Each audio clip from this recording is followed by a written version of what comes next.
आज आपल्या पॉडकास्टमध्ये पुस्तक आणि बरंच काही मध्ये स्वर्गीय संजगिरी सरांच्या पत्नी सुप्रिया संजगिरी आलेल्या आहेत. संजगिरी सरांचा एक सामान्य फॅन ते क्रिकेट खेळाडू, राजकारणी अशा अनेक लोकांचे लेख आहेत.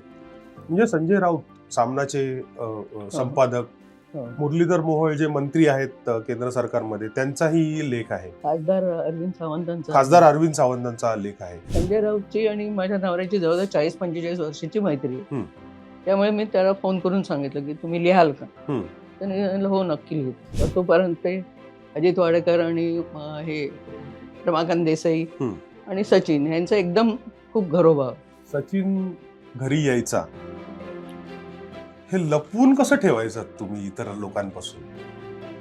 सचिन तेंडुलकरला तुमच्या घरचे मासे खूप आवडायचे. हो. आणि तो आवर्जून सरांना सांगायचा की तुम्हाला भेटायला मी बाहेर पण भेटू शकतो, पण मी घरी येणार आहे. हा खरंच आहे का? हो, त्याला ते तळलेले बोंबील फार आवडायचे. ताई, मला वाटतं 92चा वर्ल्ड कप होता, डॉन ब्रॅडमन तुम्हाला भेटले. ते कोणाला सहसा भेटत नाहीत असं हे होतं, वय ही एक मोठा फॅक्टर होता, पण तुम्ही भेटलात त्यांना. तर हा योग कसा जुळवून आला आणि काय झालं त्यावेळेस? पाकिस्तानमध्ये लोक इतकी वेगळी आपल्याशी वागतात की आपल्याला खरं वाटत नाही. तर पाकिस्तानी टीम आली, 5-6 जण, ती पण कुठे बाहेर चालले होते जेवायला. तर मी त्यांना म्हटलं की देखो तुम्हारी टीम आ रही है, फोटो निकालो. काय म्हणाले असतील, हे चोरों के साथ कौन निकालेगा.